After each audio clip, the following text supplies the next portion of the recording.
Friends, स्वागत है आप सभी का मेरे YouTube channel study with Vipin में। मैं आप सभी का टॉपर भैया स्वागत करता हूं अपने इस नए वीडियो में। आज मैं आप सभी को क्लास ट्वेल्थ का इंग्लिश फ्लेमिंगो बुक का सेकेंड चैप्टर पढ़ाने वाला हूं। फुल एक्सप्लेनेशन करने वाला हूं। फुल एक्सप्लेनेशन के साथ उसका मोस्ट इम्पोर्टेंट वीवीआई क्वेश्चन भी देखने वाले हैं। उसके बाद उसका वर्ड मीनिंग भी देखने वाले हैं इस चैप्टर का। तो चलिए वीडियो को स्टार्ट करते हैं। वीडियो में आगे बढ़ने से पहले मैं बता दूं, अगर आप लोग चैनल में नया है तो चैनल को सब्सक्राइब जरूर कर दें। चैप्टर का नाम है लॉस्ट स्प्रिंग और इसका राइटर है अनीश चंग। लॉस्ट स्प्रिंग के बारे में नहीं पढ़ना है, बल्कि लॉस्ट चाइल्डहुड के बारे में पढ़ना है। क्या पढ़ना है? Lost childhood. चैप्टर का नाम लॉस्ट स्प्रिंग रखा गया है क्योंकि लॉस्ट स्प्रिंग और लॉस्ट चाइल्डहुड दोनों सिमिलर होते हैं, दोनों लगभग सेम होते हैं। इसलिए चैप्टर का नाम लॉस्ट चाइल्डहुड ना रख के लॉस्ट स्प्रिंग रखा गया है। वीडियो को स्टार्ट करते हैं। चैप्टर में द लॉस्ट स्प्रिंग में आपको दो स्टोरी पढ़ना है। पार्ट 1 में आपको पढ़ना है स्टोरीज ऑफ स्टोलन चाइल्डहुड और पार्ट 2 में आपको पढ़ना है I want to drive a car.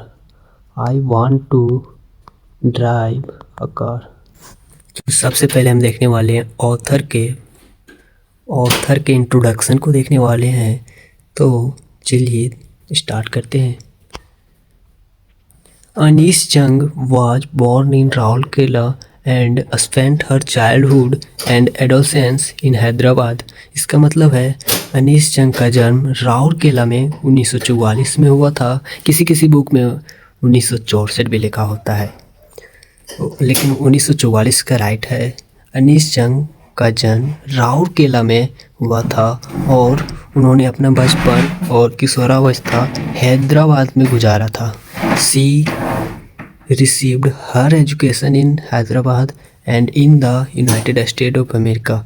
उनका शिक्षा हैदराबाद में और हायर स्टडी यूएसए में हुआ था, अमेरिका में हुआ था। Her parents were both writers. उनके माता पिता दोनों राइटर्स थे। Anees Jung began her career as a writer in India. Anees Jung भी अपने माता पिता की तरह ही एक राइटर के रूप में इंडिया में अपना करियर बनाने शुरू किया। She has been an editor, वो एक एडिटर भी थी, and columnist for major newspaper in India, और इंडिया में कॉलमनिस्ट भी थी बहुत सारे न्यूज़पेपर का, and abroad and authored several books. Meaning हम देखने वाले हैं इस चैप्टर का, द लॉस्ट स्प्रिंग का मीनिंग देखने वाले हैं। तो चलिए स्टार्ट करते हैं। पहला वर्ड मीनिंग है ड्रैप। ड्रैप का मतलब होता है फीका। उसके बाद है नेक्स्ट एलोंगसाइड का मतलब होता है के तरफ। उसके बाद अगला है इल्डरली का मतलब होता है बुजुर्ग। फिर अगला है आपका सिम्बोलिसिस मीन्स दर्शाना। फिर अगला है सोल्डरिंग का मतलब जोड़ना होता है। डाउन ऑन मतलब रियलाइज मतलब एहसास करना। उसके बाद अगला है ऑस्ट्रिसियनेस मतलब शुभ। अगला है सैंक्टिटी मीन्स पवित्रता होता है। उसके बाद है हेना मीन्स मेहंदी। फिर है आपका वेल मतलब होता है घूंघट। फिर अगला आपका है रीस मीन्स होता है कलाई। फिर आपका अगला है ड्रेन मतलब होता है सूखा, और ड्रेन मतलब होता है नाली, और ड्रेन्ड मतलब सूखा। टायर मीन्स होता है पूरी, और रिप्ड मतलब होता है काटा। रिंग्स मतलब होता है रिपीट मतलब होता है दोहराना। अगला आपका वर्ड मीनिंग है लेमेंट का मतलब होता है खेद मतलब जैसे होता है ना खेद, एक पछताना। इको का मतलब गूंजना। अगला है कैरी ऑन मतलब जारी रखना, नहीं बोलते हैं कैरी ऑन की। अगला है इनिटिएटिव मीन्स पहला। अगला है माइंड नंबिंग मतलब दिमाग सुन्न हो जाना, अचानक दिमाग स्टॉप हो जाना। एनफ का मतलब होता है ज़्यादा, बहुत हुआ। फिर अगला है ऑर्गेनाइज मतलब होता है आयोजित करना। फिर अगला है कोऑपरेटिव का मतलब होता है संगठन। हम देखने वाले हैं फॉलन इनटू का मतलब होता है पड़ना या गिरना। उसके बाद होता है आपका है विशियस, विशियस मतलब दुष्ट। ट्रैप्ड, ट्रैप्ड का मतलब फंसना। फिर अगला आपका है डेयर, डेयर मतलब हिम्मत। फिर नेक्स्ट वर्ड है आपका कंटेंट, कंटेंट मीन्स संतुष्ट। फिर नेक्स्ट है रिग्रेट, रिग्रेट मतलब खेद या पछताना। हर्ष मतलब कठोर। ड्रैग्ड मतलब घसीटना, ड्रैग मतलब खींचना। बैगेज मतलब बोझ, बैग मतलब थैला। अगला है डिस्टिंक्स, डिस्टिंक्ट मतलब डिफरेंट, डिफरेंट मतलब अलग। स्टिग्मा, स्टिग्मा का मतलब होता है कलंक। नेक्स्ट वर्ड है एपेथी टू ग्रीड मतलब लालची। इम्पोस्ट का मतलब होता है थोपा या लादना मतलब। अवेयर का मतलब होता है जागरूक। वेब का मतलब होता है जाल। ट्रेजर हंट मीन्स हो गया खजाना। और एंडलेसली का मतलब हो गया अंत तक। अब हम देखने वाले हैं पार्ट 1 का summary, stories of stolen childhood का समरी देखने वाले। द लॉस्ट स्प्रिंग के पार्ट वन का हम समरी देखने वाले हैं। तो चलिए स्टार्ट करते हैं। The story sometimes I find a rupee in the garbage is about Sahib Alam. Sahib Alam एक लड़का था जो गार्बेज को चुनता था। तो वही बोल रहा है the story sometimes I found a rupee in the garbage is about Sahib Alam, a young boy who picks garbage in Seemapuri near Delhi. मतलब साहिब आलम एक लड़का था जो यंग बॉय था जो गार्बेज चुनता था न्यू दिल्ली में, उस न्यू दिल्ली के सीमापुरी में चुनता था गार्बेज को। वो बोलता है कि कभी कभी मैं 1 रुपया गार्बेज में पा लेता हूँ। अगला है his family come from Dhaka, उसका परिवार ढाका से आया था। मत ढाका कहाँ, बांग्लादेश में। मैनी ईयर्स एगो बहुत साल पहले। Because floods has destroyed their home, क्योंकि बाढ़ जो है उसके घर को डिस्ट्रॉय कर दिया था। And they had nothing to it, और उसके पास खाने को कुछ नहीं था। They come to India hoping for a better life, वे लोग इंडिया आए अच्छी लाइफ के लिए, एक अच्छी लाइफ की आस में इंडिया आए। But they still live in poverty, लेकिन अभी भी वो गरीबी में जी रहे हैं। Every morning Sahib and many other children search the garbage dump for something useful और वैल्यूएबल। मतलब क्या बोल रहा है कि हर सुबह साहिब और उसके दोस्त लोग गार्बेज को चुनने के लिए, गार्बेज की ढेर कुछ में कुछ कुछ कीमती चीज़ों को, यूजफुल चीज़ों को, कीमती चीज़ों को ढूंढने के लिए निकल पड़ते थे। समटाइम्स दे फाइंड अ रूपी और ये भेना 10 रुपी नोट, कभी कभी वे 1 रुपये का नोट और कभी कभी 10 रुपये का भी नोट पा लेते थे।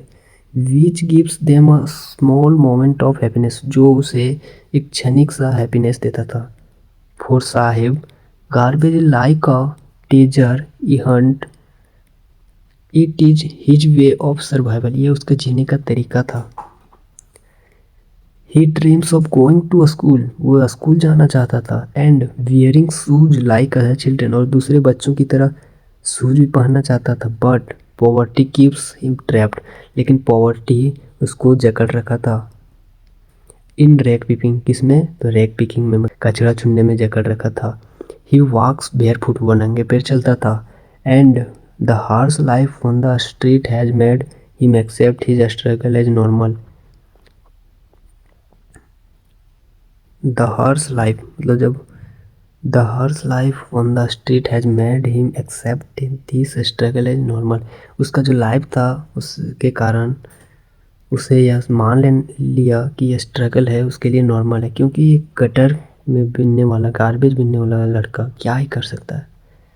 लेटर बाद में Saheb gets a job, Saheb ने एक जॉब पाया। एट अ टी स्टॉल, कहाँ, तो टी स्टॉल में। Where he earns 800 rupee and all his meal, जहाँ वो 800 रुपये और पूरे दिन का खाना मिलता था। How ever he is not happy, फिर भी वो खुश नहीं था। बिकॉज, क्यों, क्योंकि ही लॉस्ट हिज फ्रीडम, क्योंकि वो अपना स्वतंत्रता खो दिया था। जब वो गार्बेज पिकिंग करता था तो उस समय वो कहीं भी घूम सकता था, लेकिन जब जॉब करने लगा तो वो कहीं भी नहीं जा सकता है घूमने। ही नाउ हैज अ बॉस, क्योंकि उसके पास एक बॉस है, वो किसी के अंडर में काम कर रहा है, टू ओबे, उसका काम को फॉलो करने का। And no longer feels free, और अब वो फ्री फील नहीं कर रहा है लाइक बिफोर, पहले जैसा। थ्रू साहेब्स स्टोरी, साहब के स्टोरी की तरह, द राइटर अनीस चंग जो कि राइटर है, बताती है how poor children loss their dreams, कैसे गरीब बच्चा अपना ड्रीम को खो देता है, and their childhood in the fight of survival, और जीने के लिए अपना बचपना कैसे खो देता है। ये था पार्ट 1 का समरी। कैसा लगा पार्ट 1 जरूर कमेंट में बताएं। अब हम देखने वाले हैं पार्ट 2 का समरी। पार्ट 2 का summary, I want to drive a car, part 2 है लॉस्ट स्प्रिंग का। This part tells the story of a boy named Mukesh. ये पार्ट जो सेकेंड पार्ट है वो बताता है कि ये सेकेंड पार्ट मुकेश नाम का लड़का के बारे में चर्चा किया गया है। हु लिव्स इन फिरोजाबाद, जो फिरोजाबाद में रहता है। फिरोजाबाद कहाँ है? तो यूपी में। यह town famous for its Bengal making industry. Firozabad किस लिए फेमस है? तो बेंगल मेकिंग इंडस्ट्री के लिए फेमस है, मतलब चूड़ी बनाने के फैक्ट्री सबसे ज़्यादा वहीं है फिरोजाबाद में। Mukesh belongs to a poor family. Mukesh एक गरीब फैमिली से बिलोंग्स करता था, और बेंगल मेकर जो कि चूड़ियाँ बनाने वाला परिवार था। All his family members have been making bangles for generation. उसके सभी फैमिली के मेम्बर्स चूड़ियाँ बनाते आए हैं जनरेशन से, कई जनरेशन से। दे लिव इन प्योवर्टी, वो गरीबी में रहते हैं। And most of them have never enjoyed a full meal in their life. बहुत से लोग उनमें से है जो अपने पेट भर का कभी भी खाना नहीं खा पाए जीवन में। Even though child labour is banned, जब अभी भी चाइल्ड लेबर बैन है, फिर भी thousands of children like Mukesh are forced to work in dark. मतलब बाल श्रम अभी भी अपराध है, फिर भी हजारों बच्चे मुकेश की तरह फोर्स हो रहे हैं वर्क करने के लिए। किसमें? डार्क में फोर्स हो रहे हैं काम करने के लिए। And hot room and to support their family, और गर्म भट्टियों में काम करते हैं अपने परिवार को सपोर्ट करने के लिए। They lost their childhood and health while working in those condition. वे लोग अपना बचपना और स्वास्थ्य खो देते हैं इन भट्टियों में काम करते करते। बट मुकेश इज डिफरेंट, लेकिन मुकेश अलग था। He wants to break his cycle, वो अपने इस साइकिल को जो जनरेशन से चलते आ रहा है उसको तोड़ना चाहता था। He dreams of becoming a motor mechanic, वो एक मोटर मैकेनिक बनना चाहता था। And wants to drive a car, और कार भी चलाना चाहता था। He knows the path will be difficult, वो जानता है कि एक पाथ जाना चाहता है वो डिफ़िकल्ट हो सकता है, क्योंकि इसके जनरेशन के लोग सारे बैंगल मेकिंग का काम करते हैं, और ये मोटर मैकेनिक बनना चाहता है, कार चलाना चाहता है, ये तो इसके लिए डिफ़िकल्ट तो होगा ही। बट ही इज डिटरमाइंड, लेकिन वो दृढ़ संकल्प है। His dream gives hope that change is possible, उसके ये आशा देता है कि ये पॉसिबल हो सकता है, ये बदलाव पॉसिबल हो सकता है, क्योंकि वो डिटरमाइंड है। और इसी तरह हम लोग को भी लाइफ में डिटरमाइंड होना चाहिए अपने लक्ष्य के प्रति, तभी हम अपने गोल को प्राप्त कर सकते हैं अगर डिटरमाइंड रहें तो। अब हम देखने वाले हैं क्वेश्चंस एंड आंसर, जो कि मोस्ट वीवीआई क्वेश्चन है। क्वेश्चन मोस्ट वीवीआई है। तो देखिए पहला क्वेश्चन हमारा है, is Sahib happy working at the tea stall, explain. Question का मतलब है कि साहिब क्या हैप्पी था टी स्टॉल में काम करते हुए। तो ये हम लोग ने पढ़ा था कि साहिब वो जॉब को लाइक नहीं करता था, बॉस के अंडर में काम करता था। तो देखते हैं इसका answer. No, Sahib is not happy, Sahib happy नहीं था working at the tea stall में काम करता था, लेकिन फिर भी हैप्पी नहीं था। अल्दो, हालांकि he is paid 800 rupees and all his meal, हालांकि उसे खाना और 800 रुपये महीना भी दिया जाता था, लेकिन फिर भी वो खुश नहीं था। एट फिर भी does not like the job, फिर भी वो जॉब को लाइक नहीं करता था। Because he does not feel free his freedom, क्योंकि वो स्वतंत्रता नहीं फील करता था वहाँ। He knows that he work as a servant, वो जानता था कि वो एक नौकर की तरह काम कर रहा है। The steel canister seems heavier, जो स्टील कैनिस्टर जो कंधे पे लेके जाता था वो बहुत भारी था। किससे? The plastic bags which he would carry so lightly on his shoulder, जिसे वो अपने कंधे पर बेच बिछने के समय यूज करता था, उससे स्टील कैनिस्टर क्या था? बहुत भारी था। नेक्स्ट क्वेश्चन है, what is Saheb looking for in the garbage dumps. Garbage dumps मतलब कचरों की ढेर में साहब क्या ढूंढता था? Where is he and where he comes from, वो कहाँ है और कहाँ से आया था? सर देखते हैं, साहेब इज लुकिंग फॉर गोल्ड, तो क्या गोल्ड खोज रहा था? नहीं, जो यूजफुल और वैल्यूएबल थिंग्स है उसे। Gold in the garbage dumps, Saheb gold खोज रहा था गार्बेज डम्प्स में। Sometimes he find a rupee coin and then 10 rupee note, कभी कभी 1 रुपया पाता था और कभी कभी 10 रुपये का नोट भी पा लेता था। He does not stop to find more useful things, वो नहीं रुकता था और भी चीज़ों को ढूंढने के लिए। ही लिव इन सीमापुरी, वो अभी सीमापुरी में रहता है। एंड सीमापुरी कौन सा इलाका है? तो स्लम एरिया, मतलब गंदगी वाला एरिया, नियर दिल्ली, दिल्ली में स्थित है। Those who live here are rag pickers, जो यहाँ रहते हैं सब रेक पिकर्स है, कचरा बीनने वाले। He has come from Dhaka, वो ढाका से आया था इन 1911। With his family his home was set in the midst of green field on Dhaka, वो अपने साथ फैमिली के साथ आया था। उसका घर फील्ड इन ढाका के मिडेस्ट में स्थित था। But storms destroyed his home, आंधी तूफान ने उसका घर को डिस्ट्रॉय कर दिया। सो ही लेफ्ट फॉर बेटर लाइफ, उसने अपना घर छोड़ दिया बांग्लादेश का एक अच्छे जीवन के लिए, लेकिन यहाँ आने के बाद वो फिर से रेक पिकिंग का काम करने लगा। तो इस तरह से उसके लाइफ में बदलाव कुछ आया नहीं। नेक्स्ट क्वेश्चन देखने वाले हैं, question number 3। What explanation does the author offer for the children not wearing footwear, चप्पल नहीं पहनने वाले बच्चों को ऑथर क्या ऑफर करती है? तो इसका आंसर देखते हैं। The author says that she had visited across the country, author बताती है कि वो पूरे देश को भ्रमण कर चुकी है। एंड सीन मैनी चिल्ड्रन, और बहुत सारे बच्चों को भी देख चुकी है। वॉकिंग बेयर फुट्स, नंगे पैर चलते हुए। ऑन द स्ट्रीट, कहाँ पे? तो स्ट्रीट में, सड़कों पर।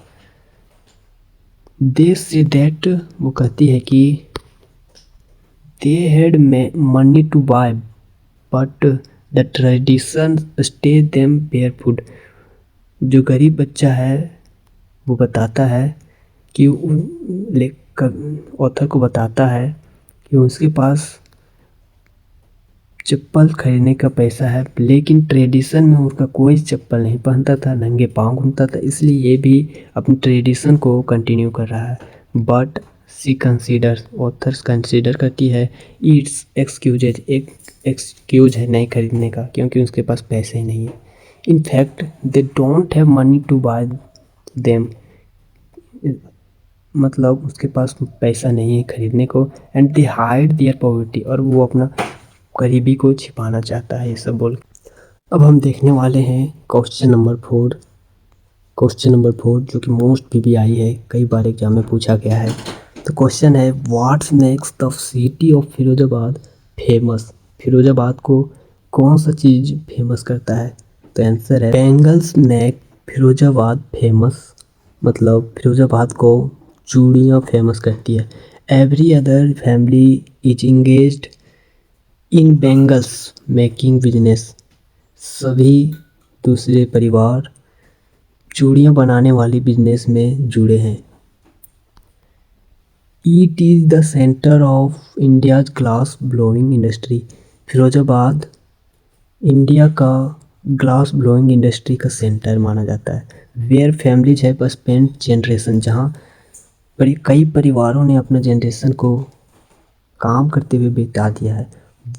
अराउंड फर्नेसेस, भट्टियाँ के चारों ओर काम करते हुए अपना कई जनरेशन को बिता दिया, ख़त्म कर दिया। वेल्डिंग पीसेस ऑफ ग्लास, क्या क्या काम करते थे तो ग्लास के पीस को वेल्डिंग करते थे, जो चूड़ी होता है उसको वेल्डिंग करते थे। About 2000 children work in the hot furnaces, 20,000, 20,000 यहाँ भी लिख दिया, 1000 भी लिख दिया, एक ही होगा, 20,000 ही होगा, केवल ये नहीं होगा। 20,000 children work in the hot furnace, 20,000 के लगभग बच्चे गर्म भट्टियों में काम करते थे। सोचिए क्या होता होगा। They work in dingy cell, वे छोटे छोटे सेलों में काम करते थे। विदाउट एयर एंड लाइट, बिना हवा लाइट के, सनलाइट के, बिना हवा और सनलाइट के काम करने के कारण वे जल्दी ही ब्लाइंड हो जाते थे। क्या नेक्स्ट क्वेश्चन है, mention the hazards of working in the glass bangle industry. Glass bangle industry में क्या परेशानी होता था, क्या क्या गलत काम होता था, वो बताना है। ये मोस्ट इम्पोर्टेंट VVI क्वेश्चन, कई बार ये भी एग्जाम में पूछा गया है। तो इसका आंसर है, working in the glass bangle industry is very dangerous. Glass bangle industry में काम करना बहुत ही खतरनाक होता था और हार्मफुल भी होता था। क्यों? The workers have to work near hot furnaces, क्योंकि वर्कर को गर्म भट्टियाँ के पास में रख के काम करना पड़ता था। Which can burn their skin, जो उसके स्किन को जला देता था। एंड मेक देम सिक, और उसे बीमार कर देता था। They breathe smoke that can harm their lungs, धुआं ब्रीथ करते थे हवा की जगह, जो उसके लंग्स को ख़राब कर देता था। अबाउट मोर देन 20,000, फिर यहाँ भी वही 20,000 children work in the hot room, 20,000 से अधिक बच्चा हॉट रूम में गर्म भट्टियों में काम करते थे। विदाउट एयर एंड लाइट, बिना हवा और लाइट के। They work in the dingy cell, that is why they have to adjust their eyes, उसे छोटे छोटे सेलों में अपना आप को एडजस्ट करना पड़ता था, जिसके कारण उसे उसे अपना eyesight, they often lose their eyesight before becoming adult, adult होने से पहले भी अपना आप की रोशनी खो देते थे।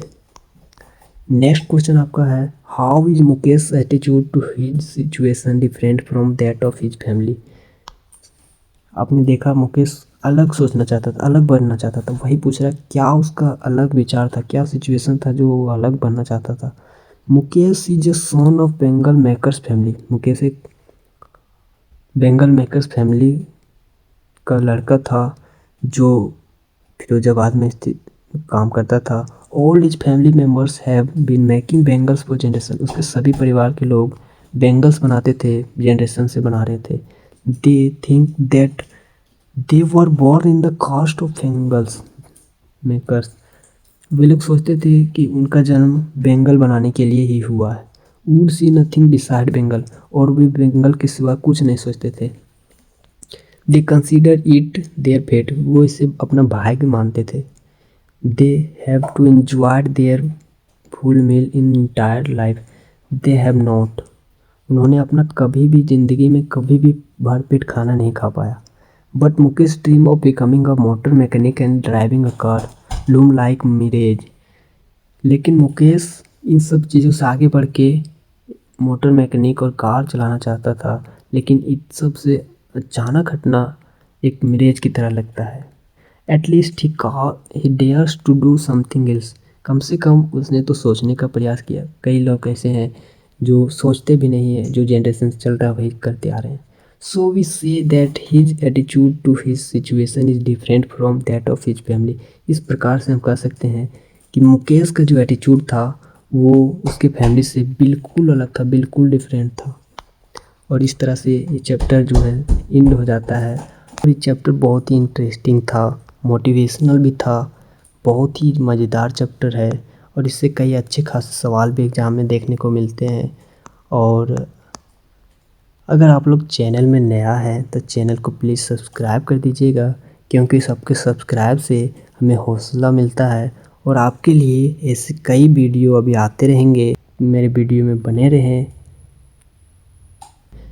मैं ऐसे कई अच्छे अच्छे वीडियो लाऊंगा और आप लोग मुझे सपोर्ट कीजिए। एंड मिलते हैं नेक्स्ट वीडियो में। तब तक के लिए थैंक्स।